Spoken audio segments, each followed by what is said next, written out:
தேவனே உம்மை நான் ஆராதிப்பேன், இயேசுவே உம்மை நான் போற்றுகிறேன். தேவனே உம்மை நான் ஆராதிப்பேன், இயேசுவே உம்மை நான் போற்றுகிறேன். வல்லமை அறிந்தோர் உம்மை போற்றுவார், துதிப்பார் அல்லேலூயா. கரம் அறிந்தோர் வல்லமை உம்மை போற்றுவார், துதிப்பார் அல்லேலூயா. காணக்கூடாதவர் கல்வாரி தோன்றினார், காணக்கூடாதவர் கல்வாரி தோன்றினார், ருசித்தோர் கூறுவார், இயேசுவே ஆண்டவர். தேவனே உம்மை நான் ஆராதிப்பேன், இயேசுவே உம்மை நான் போற்றுகிறேன். எங்களை நேசிக்கிற நல்ல தகப்பனே ஸ்தோத்திரம். எங்களோடு பேசுங்க இயேசுவின் நாமத்தில் பிதாவே, ஆமேன். ஆண்டவரே, இந்த கிராஸ் டிவி மூலமாக நடக்கின்ற இந்த மகா பெரிய ஊழியம் ஆசீர்வதிக்கப்பட வேண்டும், வளர்ந்தோங்க வேண்டும். அநேக மக்கள் இந்த கிராஸ் டிவியின் மூலமாக தம்மை அறிந்து கொண்டு ரட்சிக்கப்பட வேண்டும், வருகையில் காணப்பட உதவி செய்யும். இங்கே வேலை செய்கின்ற ஒவ்வொரு பிள்ளைகளையும் கர்த்தர் ஆசீர்வதித்தருளும், பலப்படுத்தியருளும், காத்துக்கொள்ளும். நன்றி உயர்த்துங்க இயேசுவின் நாமத்தில் நல்ல பிதாவே, ஆமேன். Praise the Lord. இந்த நாளிலே உங்களுக்கு தேவனுடைய வார்த்தையை கொடுக்கிறேன். தலைப்பை எப்படி சொல்கிறேன் அப்படின்னா, தேவ தூதர்களை பற்றிய விபரம். தேவ தூதர்களை பற்றிய விபரம். அநேகருக்கு தேவ தூதன் ஒரு பணிவிடை ஆவி அப்படின்ட்டு அவங்களுக்கு தெரிய மாட்டேங்குது. அவங்க என்ன நினைக்காங்க, தேவ தூதர்களையும் கடவுளை போல நினைக்கின்றார்கள். கடவுள் மாதிரி தான் அப்படின்னு நினைக்கிறாங்க. தேவ தூதர்களிடையும் விண்ணப்பம் செய்கின்றார்கள், ஜெபிக்கின்றார்கள், அவர்களை வழிபடுகின்றார்கள், அவர்களுக்கு அந்த தேவ தூதர்களுக்கு என்று நேமிசம் செய்கிறாங்க, பொருத்தனை செய்கிறாங்க. அது எல்லாம் தவறு. தேவனுடைய பார்வையில் இந்த தேவ தூதர்களுக்கு செய்யக்கூடிய காரியங்கள் அனைத்தும் தவறு என்பதை உங்களுக்கு வேத வசனத்தின்படி, பரிசுத்த பைபிளின் ஆதாரத்தின்படி சில காரியங்களை உங்களுக்கு அறிவிக்க தேவன் எனக்கு உதவி செய்திருக்கிறார். நீங்கள் கண்டிப்பாக இது என்ன இவங்களுக்கு தெரியாமல் சொல்கிறாங்க அப்படின்னு மட்டும் நீங்கள் சொல்லாதீங்க. ஏனென்றால் இயேசுவை பெற்றது கன்னிமரியாள் என்பது வேதத்தின் மூலமாக தான் தெரியும். 12 சீடர்களை தேவன் தெரிந்து கொண்டார் என்பது வேதத்தின், பரிசுத்த வேதத்தின் மூலமாக தெரியும். அதனால் இதையுமே வேதத்தின் மூலமாகவே உங்களுக்கு சொல்லுகின்றேன். கடைசி நாளில் இந்த வேத வசனம் தான் நம்ம நியாயம் தீர்க்கும். அதனால் இதுதான் முக்கியமான ஒன்று என்பதை உங்களுக்கு தெரிவித்துக் கொள்கிறேன். இது எனக்கு இல்லை, இப்படிலாம் கிடையாது அப்படின்னு நீங்கள் நினைக்கக்கூடாது. கண்டிப்பாக இதை நீங்கள் ஏற்றுக்கொண்டு இதுக்கு இந்த வசனத்தின்படி நீங்கள் கீழ்ப்படிந்தால் தேவன் உங்களை வழி நடத்துவார், பரலோக ராஜ்யத்தையும் சந்திக்கலாம். எபிரேயர் 1வது அதிகாரம் 4-5 வாசிக்கிறேன். இவர் தேவ தூதரை பார்க்கிலும் எவ்வளவு விசேஷித்த நாமத்தை சுதந்திரித்து கொண்டாரோ அவ்வளவு அதிகமாய் அவர்களிலும் மேன்மை உள்ளவர். 5 எப்படி எனில், நீர் என்னுடைய குமாரன், இன்று நான் உம்மை ஜனிப்பித்தேன் என்றும், நான் அவருக்கு பிதாவாய் இருப்பேன், அவர் எனக்கு குமாரனாய் இருப்பார் என்றும் அவர் தூதர்களில் யாருக்காவது எப்போதாயிலும் சொன்னது உண்டா? அருமையானவர்களே, இந்த வார்த்தை, இந்த வசனத்தை நீங்கள் கவனமாக கேட்டுக்கோங்க. எபிரேயர் 1 அதிகாரம் 5வது வசனம். எப்படி எனில், அதாவது தேவ தூதர்களை பற்றி சொல்லும்போது இந்த வார்த்தை வருகிறது. நீர் என்னுடைய குமாரன் என்று தேவ தூதர்களை பார்த்து தேவன் சொன்னது உண்டா? நீ என் பிள்ளை அப்படின்னு சொல்லி தேவ தூதரை சொன்னது உண்டா? அது காப்ரியலாக இருக்கட்டும், அது ரஃபேலாக இருக்கட்டும், அது மிகாவேலாக இருக்கட்டும், இன்னும் எத்தனை வகையான கோடிக்கணக்கான தூதர்கள் இருக்கின்றார்கள் பரலோக ராஜ்யத்தில். அதில் எந்த தூதனை பார்த்து நீங்கள் சொல்வீங்க, நற்செய்தி கொடுக்கிறது காபிரியல் தூதன், உண்மைதான். ஆனால் நீ என்னுடைய குமாரன் என்று தேவன் அந்த தூதனை பார்த்து சொல்லவில்லை. நம்ம எல்லாருக்காண்டி ஆண்டவர் ஆர்டர் படி யுத்தம் செய்வது மிகாவேல் தூதன் தான், மிக்கேல் தூதன் தான். ஆனால் நீ என் பிள்ளை அப்படின்னு சொல்லிட்டு தேவன் சொல்லலை. ரஃபேல் என்று ஒரு தூதன், அவரை பார்த்தும் நீ என் பிள்ளைன்னு சொல்லலை. அப்போ என்னதான் சொல்கிறாரு அப்படிங்கிறத உங்களுக்கு நான் சொல்கிறேன். தேவன் சொல்கிறதா நமக்கு கணக்கு. ஏன்னா நியாயம் தீர்ப்பது தேவன் தான், நம்மளை ஆசீர்வதிக்க வேண்டியது தேவன் தான், நரகத்துக்கு தப்புவிக்க வேண்டியது தேவன் தான். பாதாளத்துக்கு நம்மை மீட்டுக்கொள்ள வேண்டியது அந்த அதிகாரம் தேவனுக்கு தான் இருக்குது. அதனால் நீங்கள் இந்த வசனத்தின்படி கண்டிப்பாக நீங்கள் கேட்டுக்கொள்ள வேண்டும். அப்போ சொல்கிறாரு, நீர் என்னுடைய குமாரன், நான் இன்றைக்கி உங்களை ஜனிப்பித்தேன் அப்படின்னு, நான் உனக்கு பிதாவாக இருப்பேன், நீ எனக்கு குமாரனாக இருப்ப அப்படின்னு சொல்லி தேவ தூதர்களில் யாருக்காகிலும் எப்போதாகிலும் சொன்னது உண்டா? இல்லை. அப்போ ஏன் நீங்கள் தேவ தூதர்களுக்கு நீங்கள் அதிக மரியாதை கனமும் செலுத்துகிறீர்கள்? இன்னும் உங்களுக்கு நான் இதை விட இன்னும் விளக்கமாக சில வசனங்களை உங்களுக்கு சொல்கிறேன். எபிரேயர் 1:6 மேலும் தமது முதற் பேரானவரை உலகத்தில் பிரவேசிக்க செய்த போது தேவதூதர் யாவரும் அவரை தொழுது கொள்ள கடவர்கள் என்றார். இயேசு கிறிஸ்து இந்த உலகத்தில் பிறந்திருக்கும் போது தமது முதற் பேரான குமாரனான இயேசுவை இந்த உலகத்தில் பிரவேசிக்க செய்யும்போது தேவன் என்ன சொன்னாங்க அப்படின்னா, தேவ தூதர் யாவரும் இயேசுவை தொழுது கொள்ள வேண்டும், ஆராதிக்க வேண்டும், வணங்க வேண்டும், போற்ற வேண்டும், புகழ வேண்டும். கர்த்தருடைய தூதர்களே, நீங்கள் தேவனை போற்றுங்கள். 136 சங்கீதத்தில் இருக்குது, தெளிவாக இருக்குது. நீங்கள் எல்லாரும் தேவனை போற்றுங்கள், தேவனை துதியுங்கள். அப்போ ஆண்டவர் இதில் என்ன சொல்கிறாரு? என்றைக்கு குமாரனாகி இயேசு இந்த உலகத்தில் பிறந்தாரோ அன்னைக்கே தேவ தூதர்கள் யாவரும் அவரை தொழுது கொள்ள வேண்டும். அப்போ நம்ம யாரை தொழுது கொள்ள நமக்கு அறிவிக்கப்படுகிறது? ஆண்டவராகி இயேசு கிறிஸ்துவை. அவர் தான் நம்முடைய இரட்சகர், நமக்காக இரத்தம் சிந்தினவர். அவரை தவிர எந்த கொம்பனும் நமக்காண்டி இரத்தம் சிந்தலை. எந்த கோவிலாக இருக்கட்டும், எந்த திருவிழாக்களாக இருக்கட்டும், அவங்க நமக்காக பாவ மன்னிப்புக்காண்டி இரத்தம் சிந்தவில்லைன்னு பார்த்துக்கோங்க. இரத்தம் சிந்துதல் இல்லாமல் பாவ மன்னிப்பு இல்லை. பாவங்கள் அறிந்தோ அறியாமலோ தெரிந்தோ தெரியாமலோ செய்த அக்கிரமங்கள் மீறுதல்களை தேவன் விசாரித்தால் தாங்க முடியாது. அதில் இருந்து நாம் மீட்கப்பட வேண்டுமானால் நாம் இயேசு கிறிஸ்துவை ஆராதிக்க வேண்டும், தேவனை தொழுது கொள்ள வேண்டும். அவரிடத்திலே தான் பாவ மன்னிப்பு. உங்களுக்கு சஞ்சலம் இருக்கா? உங்களுக்கு மன அழுத்தம் வந்துச்சா? நீங்கள் மனசில் பாதிக்கப்பட்டிருக்கீங்களா? நீங்கள் ரொம்ப கடன் ஆயிட்டீங்களா? என்ன செய்யணும்னு தெரியல, இருதயம் சஞ்சலப்படுகிறது, இருதயம் துக்கப்படுகிறது, மீட்பார் இல்லை, பெற்றோர் இல்லை, அரவணைக்கு யாருக்குமே தெரியல, முடியல அப்படிங்கும்போது அதில் இருந்து உங்களை காக்கிறதுக்கு இயேசுப்பாவால் முடியும். அதனால தான் இன்றைக்கு உங்கள் முன்னால் உட்கார்ந்துருக்கேன். 65 வயதுக்கு மேலாகி நான் ஆண்டவரை ஏற்றுக்கொண்டு அவருடைய வல்லமையை அறிந்திருக்கிறேன். அவர் என்னோட டச்சிங்கில் இருக்கார். நானும் இயேசுவ லிங்கில் இருக்கோம். எங்கள் சுவிட்சு ஒரு நாளும் சுவிட்ச் ஆஃப் ஆகாது, சார்ஜர் இல்லாமே போகாது. எப்பவும் தேவன் இடைப்பட்டு கொண்டே இருப்பார். சஞ்சலம் வரலாம், வாழ்க்கையில் பிரச்சனை வரலாம், போராட்டங்கள் வரலாம், அநேக பந்தயங்கள் நமக்கு முன்பாக வரலாம். ஏசப்பாவை நீங்கள் தொழுது கொள்கிறவங்களாக இருந்தால், நீங்கள் அவரை வணங்குறவங்களாக, அவங்களிடத்தில் ஜெபம் செய்கிறவங்களாக இருந்தால், அவருடைய பிரமாணங்களை கற்பனைகளை கை கொள்ளுகிறவர்களாக இருந்தால் அவர் உங்களை தூக்கி விட்டுருவார். தீங்கு நாளிலே தமது கூடாரத்தில் மறைத்து ஒளித்து வைத்து கண்மலையின் மேல் உயர்த்துவார். நான் அம்மா வீட்டில் நாங்கள் விளையாடுவோம். எங்கள் ரோடு பெரிய ரோடு, 100 அடி நீளம் இருக்கும். எல்லா பிள்ளைகளும் எங்கள் தெருவில் எங்கள் வீட்டு முன்னே விளையாட வருவாங்க. ஆண்டவர் கிருபையினால் எல்லாம் 8ஆம் கிளாஸு அப்படி படிக்கிற பிள்ளைகள் தான், சின்ன பிள்ளைகள் எல்லோரும். அப்போ விளையாடும் போது கண்ணாமூச்சின்னு ஒரு விளையாட்டு விளையாடும்போது பெரியவங்கெல்லாம் சுற்றி உட்காந்து பேசிகிட்டு இருப்பாங்க. அப்போல்லாம் தெரு லைட்லாம் கிடையாது, எல்லா வீட்லேயுமே கை விளக்கு தான் வெளியே தொங்க விட்டுருப்பாங்க, பார்த்துக்கோங்க.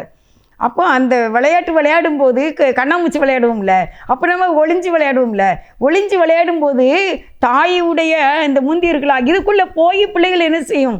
ஒளிஞ்சிக்கிடும். அந்த தாயும் தள்ளிவிட மாட்டாங்க, பிள்ளைய மறைச்சி வைப்பாங்க.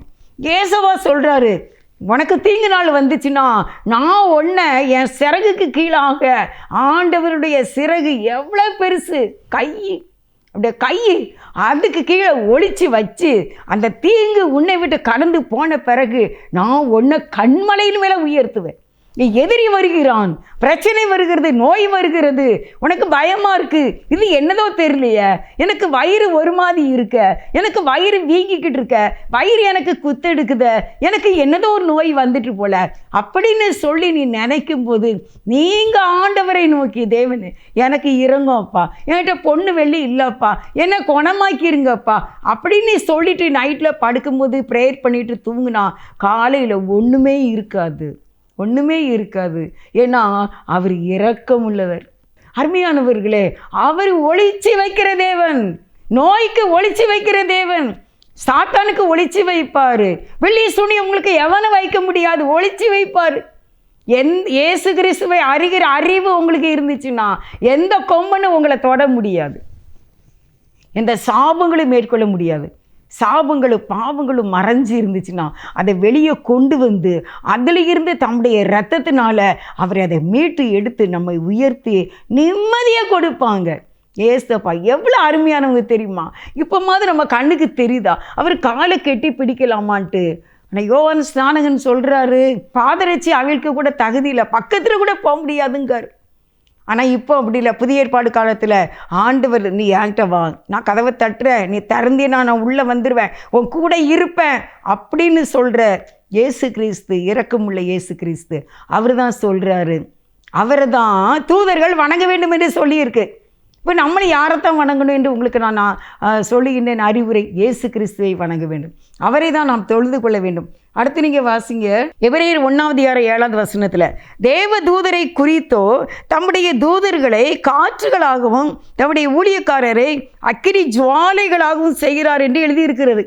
தேவ தூதர்கள் எப்படி இருப்பாங்களா? காற்று தான் அவங்க. காற்று, காற்றையம்மா கும்பிட்டுக்கிட்டு இருக்கீங்க, காட்டுக்கம்மா திருவிழா கொண்டாடுறீங்க, காத்துக்கம்மா சப்பரம் எடுக்கிறீங்க, காத்துக்கம்மா தேர் எடுக்கிறீங்க, காத்துக்கம்மா பூ மாலை போட்டுக்கிட்டு இருக்கீங்க. என்னம்மா இது? என்னப்பா இது? என்ன பிரதர், என்ன சிஸ்டர், என்ன அண்ணா, என்ன அக்கா, கொஞ்சம் நீங்கள் பாருங்க, இந்த வெளிச்சத்துக்கு வாங்க, இந்த வெளிச்சத்துக்கு வாங்க. அவங்க தேவ தூதர்கள் காற்று, தேவ தூதர்கள் அக்கினி ஜுவாலை, அவங்க அப்படியே ஜுவாலையாக இருப்பாங்க. அவ்வளோதான், வேறு எதுவும் செய்ய முடியாது, செய்ய முடியாது. பிதா குமாரன் பரிசுத்த ஆவியானவரை அறிக்கை செய்து இயேசு கிறிஸ்துவின் இரத்தத்தினால் உன் பாவங்கள் சாபங்கள் மன்னிக்கப்பட்டால் என்றென்றைக்கும் அழியாத நித்திய ஜீவனை பற்றி கொள்ளலாம். வேற யாருக்காகவும் நம்ம வாழலை, தேவனுக்காக வாழ்ந்து குடும்ப ஆசீர்வாதமாக இருக்க வேண்டும். அடுத்து உங்களுக்கு சொல்கிறேன், எபிரேயர் 1 குமாரனை நோக்கி, தேவனே உம்முடைய சிங்காசனம் என்னென்றைக்கும் உள்ளது, உம்முடைய ராஜ்யத்தின் செங்கோல் நீதியின் செங்கோலாய் இருக்கிறது. குமாரனை நோக்கி சொல்கிறாரு, உம்முடைய சிங்காசனம் என்றென்றைக்கு இருக்கும், ராஜ்யத்தின் செங்கோல் நீதியுள்ள செங்கோலாய் இருக்கிறது என்று எழுதப்பட்டிருக்கிறது. எபிரேயர் 1:14 வாசிக்கிறேன். ரட்சிப்பை சுதந்திரிக்க போகிறவர்களின் நிமித்தமாக ஊழியம் செய்யும்படிக்கு அவர்கள் எல்லாரும் அனுப்பப்படும் தேவனுடைய ஆவிகளாய் இருக்கிறார்கள் அல்லவா? தேவனுடைய ஆவிகளாக இருக்கிறார்கள். ரட்சிப்பை சுதந்திரிக்க போகிறவர்களின் நிமித்தமாக ஊழியம் செய்யும்படிக்கு, ரட்சிக்கப்பட்டிருக்கிறவங்களுக்கு ஊழியம் செய்யும்படிக்கு அவர்கள் எல்லாரும் அனுப்பப்படும் பணிவிடை ஆவிகள். பணிவிடை ஆவிகள்லாம் செர்வெண்டு தான், வேலைக்காரங்கள். இது இப்படியாக இந்த மொழிபெயர்ப்பு இருக்குது. இங்கிலீஷ் மொழிபெயர்ப்பு இருந்தால் எடுத்து பாருங்கள், இல்லை நீங்கள் கத்தோலிக்க மொழிபெயர்ப்பு இருந்தால் அதில் எடுத்து பாருங்கள் எப்படி இருக்குன்ட்டு. எனக்கு நேரம் இல்லை, அதெல்லாம் எடுக்கிறதுக்கு நேரம் இல்லை, அதனால் இதனுடைய மொழிபெயர்ப்பே உங்களுக்கு சொல்லுகிறேன். அவர்கள் எல்லாரும் ரட்சிக்கப்படுகிறவர்களுக்கு ஊழியம் செய்யும்படிக்கு பணிவிடை ஆவிகளாக, செர்வெண்டாக, ஊழியக்காரராக அவர்கள் இருக்கின்றார்கள். தேவனை இயேசுவை ஏற்றுக்கொண்டு ரட்சிக்கப்பட்டவங்களுக்கு. அல்லேலூயா, அல்லேலூயா. என்ன ஒரு அறியாமையினாலே நீங்கள் இன்றைக்கு இந்த பணிவிடை ஆவிகளுக்கு நீங்கள் காரியங்களை செய்து கொண்டு இருக்கின்றீர்கள். அருமையானவர்களை யோசித்து பார்க்க வேண்டும். கொஞ்சம் யோசித்து பாருங்கள். உங்கள் சிந்தனையை கொஞ்சம் மாற்றி அமைக்க ஆண்டவர் உங்களுக்கு கிருபை செய்வார். வெளிப்படுத்தல் 22 8 ஒன்று வாசிக்கிறேன். வெளிப்படுத்தல் 22:8. யோவானாகிய நானே இவைகளை கண்டும் கேட்டும் இருந்தேன். நான் கேட்டு கண்டபோது இவைகளை எனக்கு காண்பித்த தூதனை வணங்கும்படி அவன் பாதத்தில் விழுந்தேன். யோவானாகிய நானே அப்படின்னு சொல்கிறார். அப்போது நான் இயேசுவினுடைய மார்பில் சாய்ந்திருந்தேன். யோவான் பத்துமு தீவில் இருக்கும்போது பரலோக ராஜ்யம் இறங்கி வந்துச்சாமா.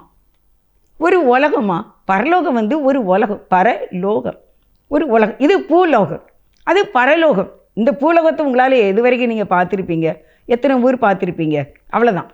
அதே விட மேலானதான் பரலோக ராஜ்யம். அந்த உலகம் யோவான் கிட்ட இறங்கி வந்துச்சாமா.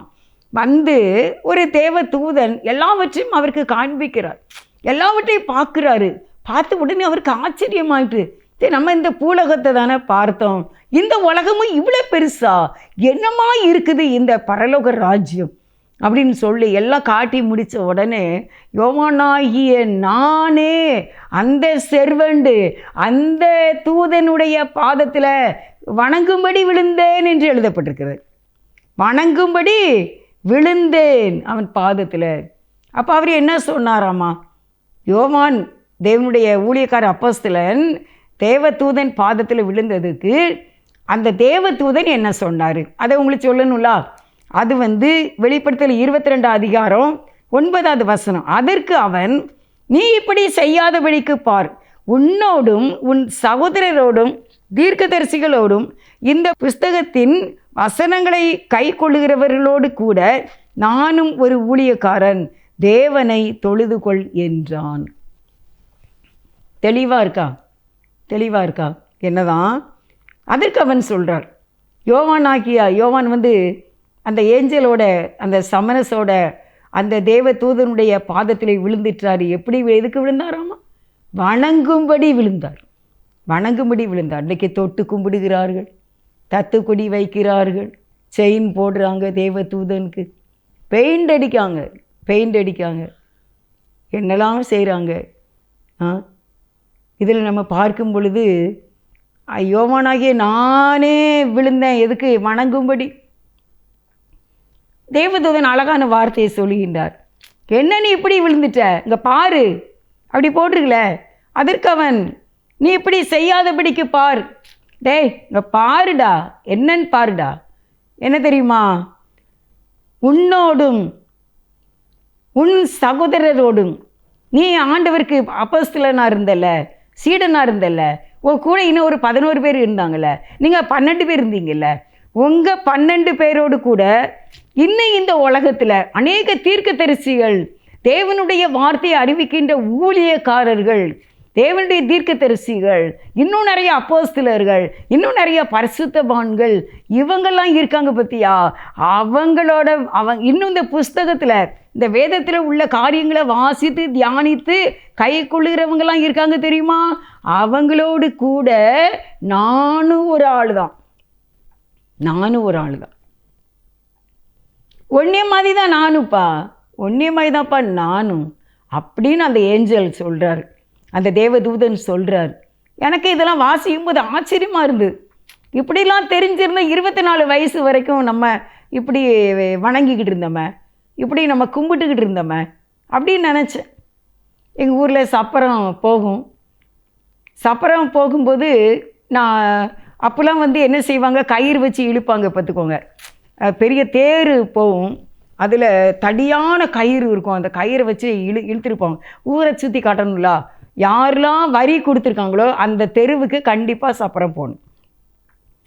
அப்போ அந்த நான் என்ன செய்வேன்னா, எங்கள் ஊரில் கடல் தொழிலெலாம் முக்கியம் பார்த்துக்கோங்க.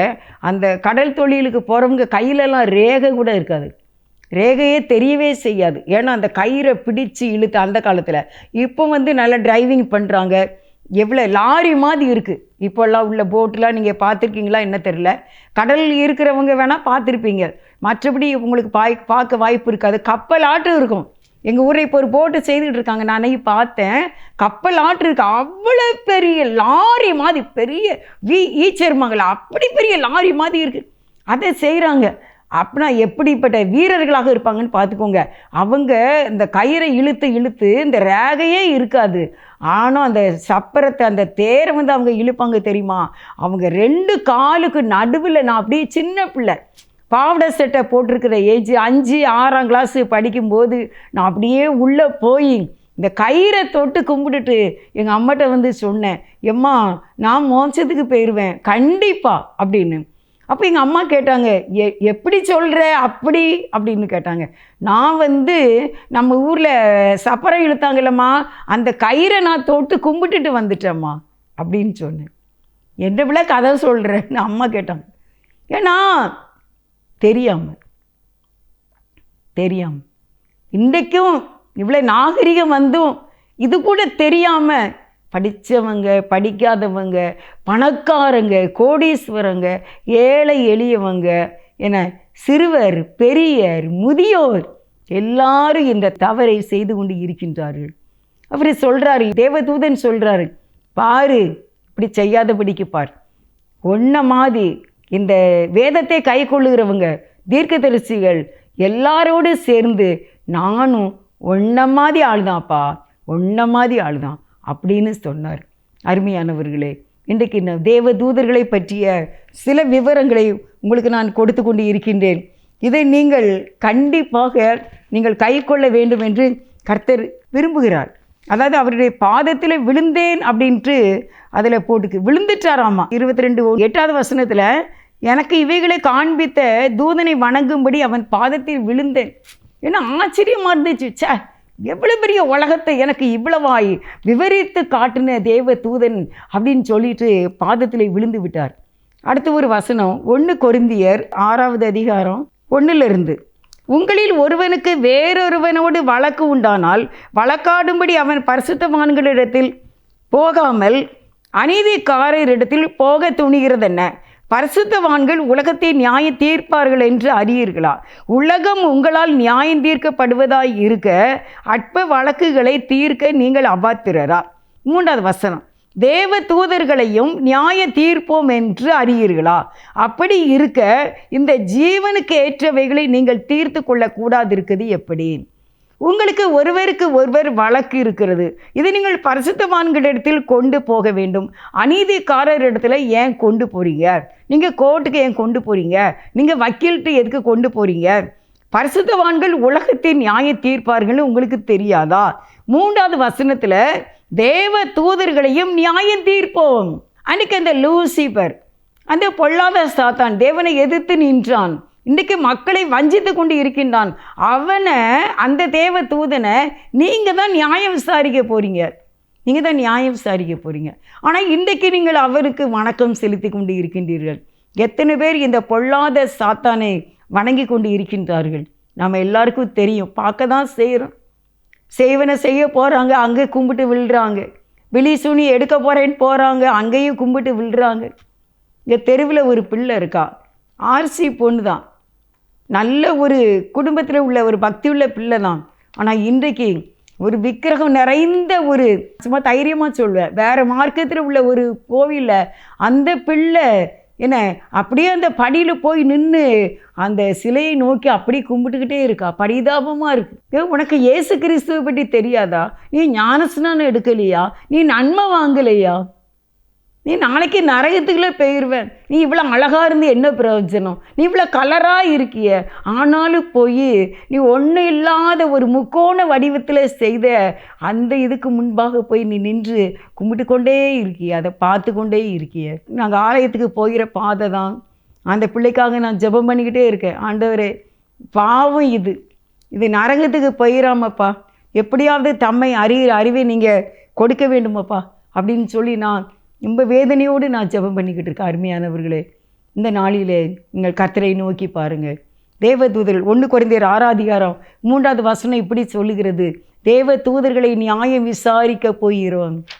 தேவ தூதர்களை நியாயம் விசாரிக்கக்கூடிய அதிகாரத்தை தேவன் உங்களுக்கு எனக்கு கொடுத்திருக்கும் போது நம்ம எப்படி தேவ தூதர்களை வணங்கலாம் கூடாது. இன்றிலிருந்து இந்த தவறை நீங்கள் செய்திருந்தால் நீங்கள் ஆண்டவரிடத்தில் மன்னிப்பு கேட்க வேண்டும். இந்த செய்தி உங்களுக்கு புரியலை, நான் இன்னும் ஒரு நேரம் போட்டு கேளுங்க. இது 30 நிமிடங்கள் தான்.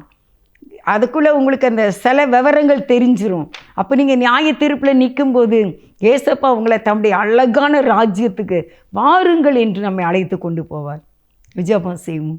தேவ சமூகத்தில் நமக்கு பணிவிடை செய்யக்கூடிய செர்வெண்டான தேவ தூதர்களை வணங்குகின்ற உங்களை கர்த்தர் நோக்கி பார்த்து உங்களை இரட்சிக்கட்டும். எங்களை நேசிக்கிற நல்ல தகப்பனை மை துதிக்கிறோம். நீர் என்னோடு இருக்கும்போது என்னாலும் வெற்றி வெற்றியே. நீர் என்னோடு இருக்கும்போது என்னாலும் வெற்றி வெற்றியே. தோல்வி எனக்கில்லையே, நான் தோற்று போவதில்லையே. தோல்வி எனக்கில்லையே, நான் தோற்று போவதில்லையே. நீர் என்னோடு இருக்கும்போது என்னாலும் வெற்றி வெற்றியே. மலைகளை தாண்டிடுவேன், கடும் பள்ளங்களை கடந்திடுவேன். மலைகளை தாண்டிடுவேன், கடும் பள்ளங்களை கடந்திடுவேன். சதிகளை முறியடிப்பேன், சாத்தானை ஜெயித்திடுவேன். சதிகளை முறியடிப்பேன், சாத்தானை ஜெயித்திடுவேன். நீர் என்னோடு இருக்கும்போது என்னாலும் வெற்றி வெற்றியே. நீர் என்னோடு இருக்கும்போது என்னாலும் வெற்றி வெற்றியே. ஸ்தோத்திரம் ஆண்டவரே, நேசிக்கிற நல்ல பிதாவே மே துதிக்கிறோம். நன்றி ஆண்டவரே, இந்த வாய்ப்பை கொடுத்தீங்க, உங்களுக்கு நன்றி. உங்களுக்கு ஒரு வேலைக்காரனாய் நின்று கொண்டு இருக்கின்றேன் ஆண்டவரே. இந்த வார்த்தை நீர் தம்முடைய கண்களுக்கு நீர் வெளிப்படுத்தி மனக்கண்கள் திறக்கப்பட, இதயம் திறக்கப்பட, ஞான உதயம் கிடைக்க ஆண்டவரே, இவர்கள் உம்மை மட்டும் ஆராதிக்க ஆண்டவரை கிருபை செய்து பாவங்களையும் சாபங்களையும் மன்னித்து பரலோக ராஜ்யத்துக்கு தகுதிப்படுத்த வேண்டும் என்று, இந்த பூமியிலேயே ஆசீர்வதிக்கப்பட வேண்டும் என்று, இந்த கிராஸ் டிவி ஊழியத்தை ஆசீர்வதிக்க வேண்டும் என்று இயேசுவின் நாமத்தில் மிகுந்த மனத்தாழ்மையோடு வேண்டிக் கொள்கின்றேன். ஜீவனுள்ள நல்ல பிதாவே, ஆமென். God plus.